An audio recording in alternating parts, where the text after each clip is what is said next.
The Nigerians in Diaspora Commission, NIDCOM, has expressed willingness to partner with the African Institute for Remittances, AIR, towards improving remittances in Africa.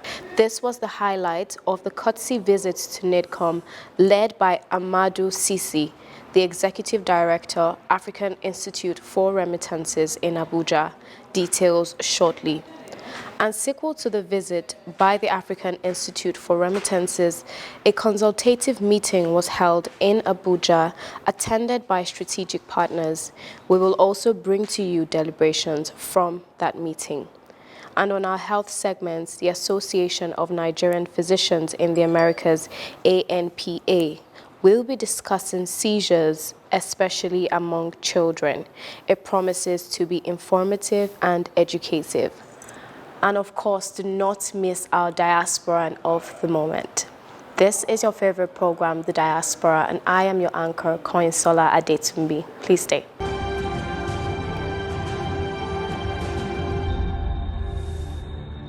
Welcome back. Nigeria being the largest recipient of remittances in sub-Saharan Africa, with a well-structured diaspora engagement policy, is the main country of focus alongside Egypt. The executive director of the African Institute for Remittances has said, our work is exclusively on remittances, and we look at three main issues. One, it is about regulation, the regulation of remittances, whereby you have probably two main objectives. One, it is to bring the countries to comply with international laws and regulations when it comes to money transfer, and then to abide to the AML CFT, the anti-money laundering, and then countering the financing of terrorism. So through regulation, we have to have sound regulations that address that issue. But beyond also, when you have a sound regulation, you should allow many people to be in this business so that you trigger a little bit transparency, but also competition. So to bring the cost of remittance down. You have mentioned it that many people, they opt to use unofficial channels. There are many reasons. One of the reasons that we have across the world is that remittance through formal channels tend to be very expensive, and people try to avoid those kind of costs. It's not the only reason, but it is part of the reason.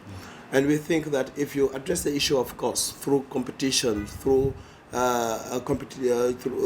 effectiveness, then it will help a little bit some people that used to use those channels to come back to the formal channels. That is one, in terms of regulation. The second thing, it is in terms of figures. You've mentioned here some figures about the remittance size. It has been 20 billion, 35 billion. And even in one single country, you will find that there are some discrepancies between the figures that are given by the central bank and the other organs. There are reasons for that. None of them is wrong, but it depends on really what they really mean by remittances. In many African countries, we have seen that remittance has been growing and very resilient. In times of crisis even, sometimes remittance is very resilient and is very steady, and it sometimes is even increasing. So meaning that behind the figures that we have, there are some social realities that are behind there. The people that send and the people that receive, they are most of the time left behind. You don't know who they are, what they are doing, and why remittance is existing. And this is now to have some data about remittance. And that's why with the Central Bank of Nigeria, we organized the first countrywide remittance survey, not only here in Nigeria, but also in Africa, based on what we have prepared as questionnaire that answers a lot of questions about where are the diaspora, what are they doing, and also who are benefiting from that money.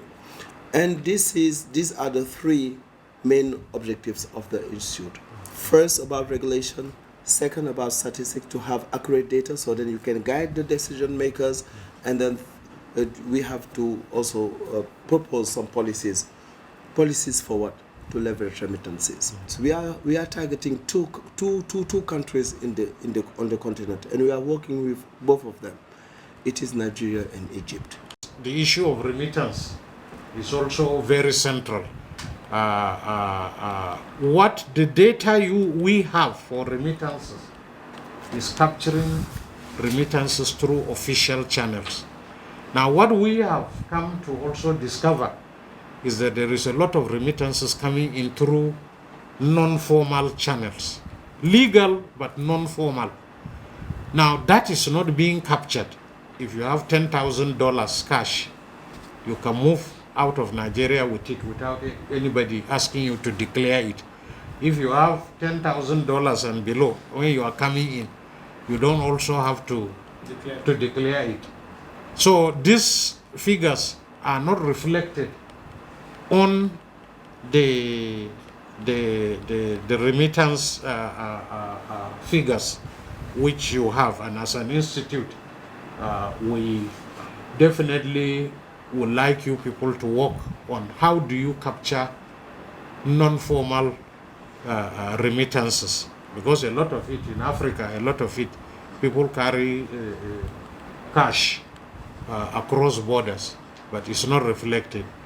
A lot of the remittances, some studies done, local studies, shows that about 70% of the remittances go to support families, school fees, feeding, education, medical bills, and in our own local parlance here, entertainment. Dealing with Nigeria equals to addressing at least 75% of the issues Africa faced with remittances, and that is why a consultative meeting is being held in Abuja, Nigeria. The establishment of the Nigerians in the Diaspora Commission, as well as the adoption of the National Diaspora Commission in 2021 in Nigeria, are critical milestones that show the strong commitment of the government to engage its diaspora for social and economic development, for their families, their communities, their hometowns, and the country at large. These are in perfect harmony with the current work of the African Institute for Remittances, who has embarked on developing a comprehensive program for leveraging remittances for development in the EU member states. This program, which constitutes the third pillar of the main objectives of the Institute, aims at providing to the EU member states the required strategic tool to reap the potential benefit of remittances.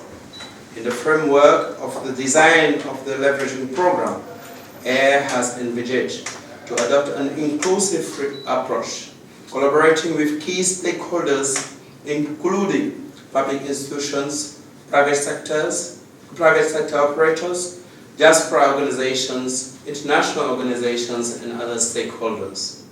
The draft AIR roadmap for leveraging remittances for development program has passed through a series of consultative meetings with experts from the EU member states.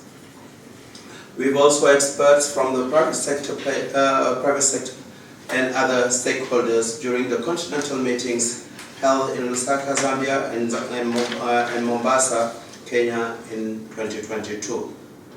This series of consultation will continue at the regional level and finally the country level. As we are developing the whole process, we have intended to work closely with reference countries, among which is the Federal Republic of Nigeria.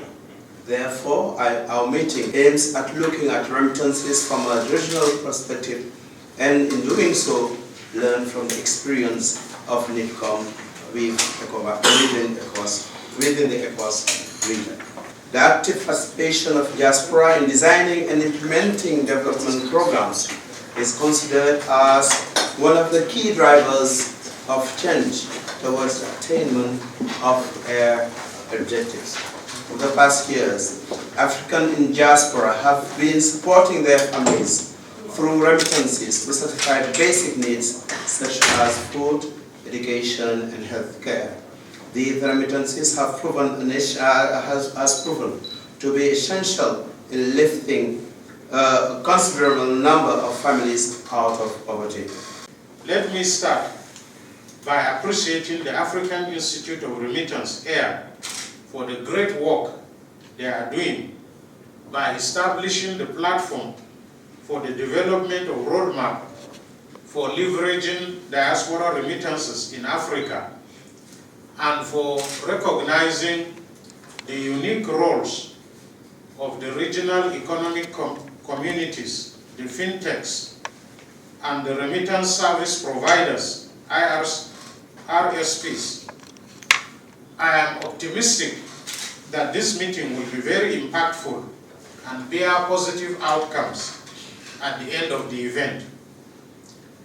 The federal government of Nigeria has always valued and cherished her citizens in the diaspora, especially in terms of the immense human capital resources they provide to the rest of the world and the positive values they add to our nation, Nigeria. Such values include skills and technology transfer, investments and remittances, bringing global best practices to our development efforts, and marketing Nigeria globally through showcasing our cultural heritage. Harnessing these resources requires that the barriers and challenges to maximizing diaspora contributions are promptly removed for the benefit of all, especially home countries.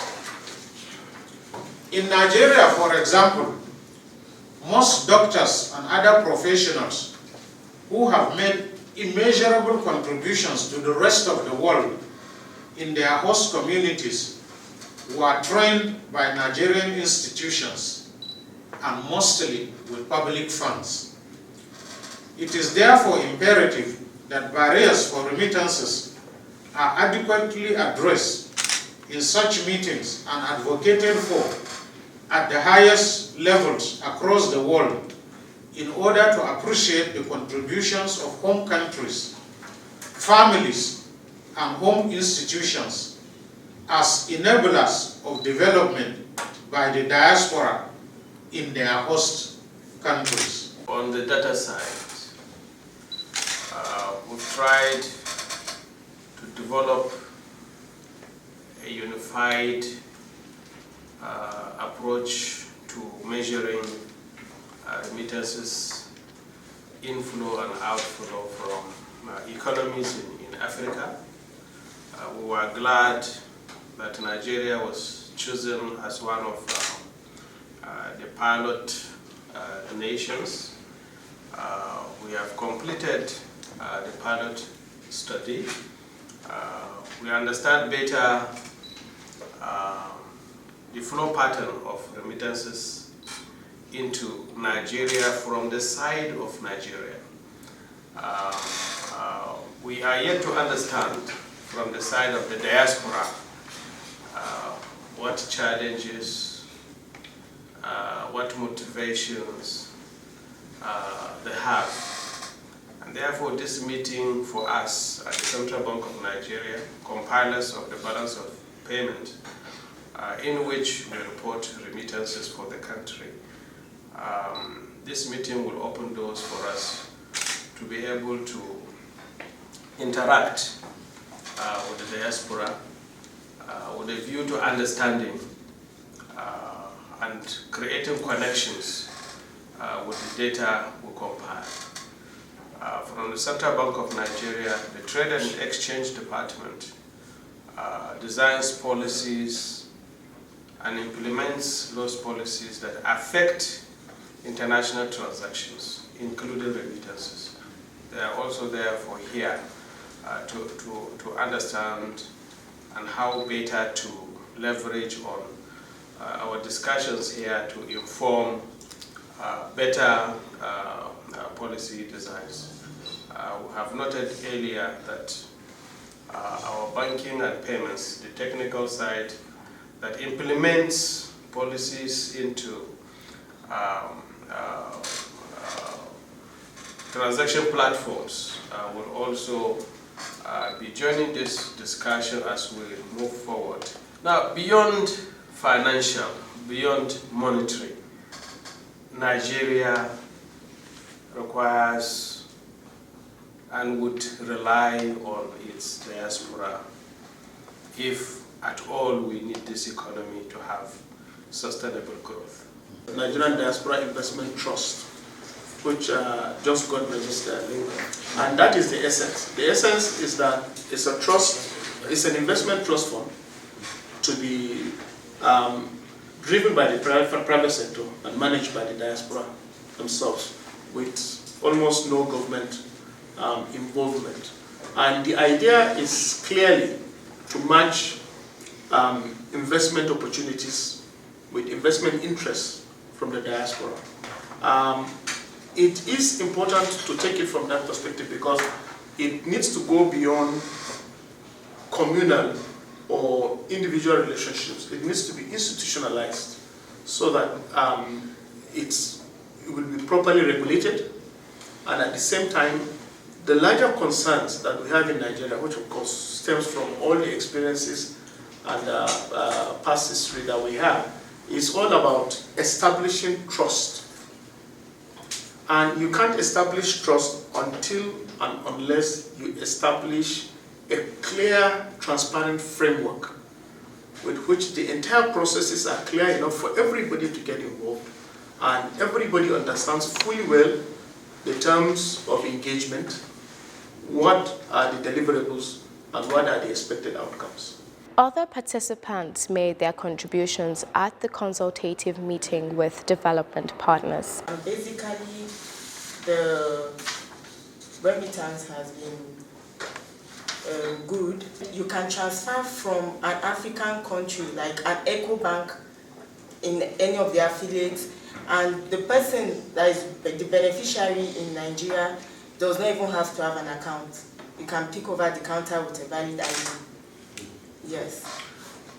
So what's it picking? Is it picking Naira or? You can pick Naira or USD. It depends, but most times we advise the open account so that they can just pay into their Naira account. For us in diaspora banking, we also get into investments. Some of them want to invest in our fixed deposit, they want to invest in treasury bills, they want to invest in government bonds. We have a dedicated desk in our treasury department that cater for such requests. Once that request comes, we transfer them to let them know the rates we have both in treasury bills, the rates in fixed deposit and government bonds. And some of them also, we share our business information with them. We call it our newsletter, which we send to those customers every day to enable them have access to what rates are doing, to what investment opportunities are there for them. Anyone that they prefer, they will get in touch with that treasury department and such transactions done for them. And now let's join Boya Linko for some messages. Ha! Not so fast. Look, I'm tired. I want to check out of this country for greener pastures. Just calm down for a moment. Please sit down. Do you have a job where you're going to? No, but someone is arranging, Listen, Alinko. Checking out of this country without proper planning means one thing. Unimaginable begin. I've been in the diaspora, but legitimately doing great things at home and abroad. As I've been saying, without the proper footing abroad, the risk is not worth it. Listen, Alinko, it's better to be home than be trapped abroad, or even end up in prison.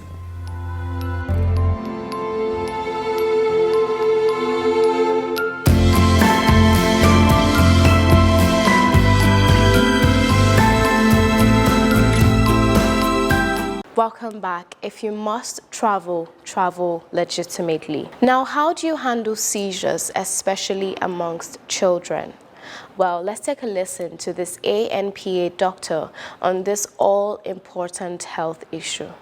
A child having seizure at home is a very, very scary scene. It is something that no parent wants to see. It's something that you don't want to experience.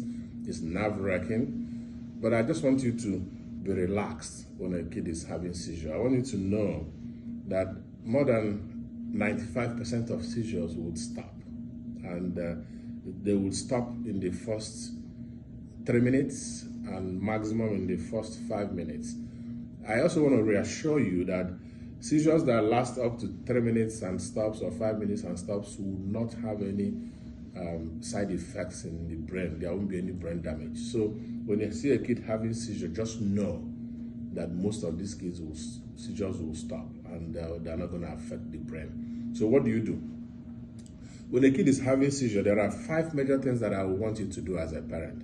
One of those is to make sure that you put the child by the side. Just lay the child by the side. The reason you want to do that is that you want to be able to open up the airway so that that child is breathing well. And just in case the child is having a lot of secretions in the mouth, you want the secretions to be dropping from the mouth.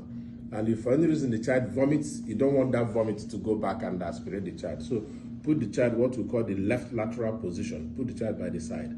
That's one thing I want you to do. The other thing that I want you to do is to make sure that the environment of the child is free of anything that is going to harm the child. Just take away things that would harm that child. And then the third thing is to stay with the child.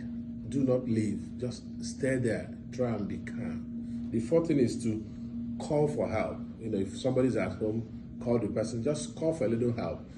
The last thing is, if there are medications, if it's a child who has been having seizures and who have medications that you are instructed to give, one of the medications we give is what you put in the bottom, in the anus. It's called Diastat. That's what we call it in America. I'm not sure what it's called in Nigeria, but if you have Diastat, it's diazepam that we put in the anus. If you have that, you do. Those are the 5 major things that I want you to do. There's now time for our diasporan of the moment. Enjoy. Our diaspora of the moment is Angelica Nwandu. Angelica was born in 1989 in Los Angeles, California, to Nigerian parents. She graduated from the University of Loyola, Marymount. Angelica is the founder of The Shade Room, an Instagram-based media empire reaching over 15+ million active followers, roommates, and a highly engaged website founded in 2014. The Shade Room TSR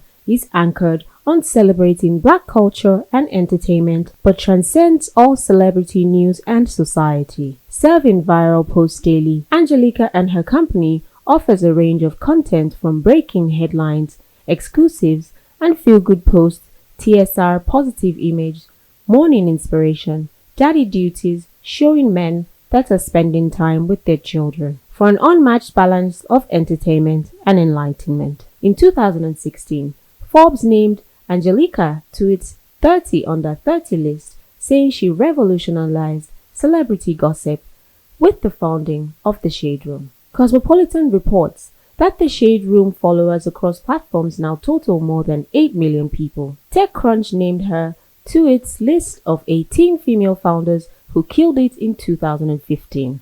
And BuzzFeed says Angelica is figuring things out faster than everyone else. Angelica named to Forbes 30 under 30 list and called the opera of our generation by Refinery 29 is enlightened herself. Congratulations, Angelica Nwandu. We celebrate you as our diaspora of the moment. I hope you had a swell time with us. Wishing you a new year, both at home and in the diaspora. Remain positive. I remain your host, Koinsola Adetumbi. Bye for now.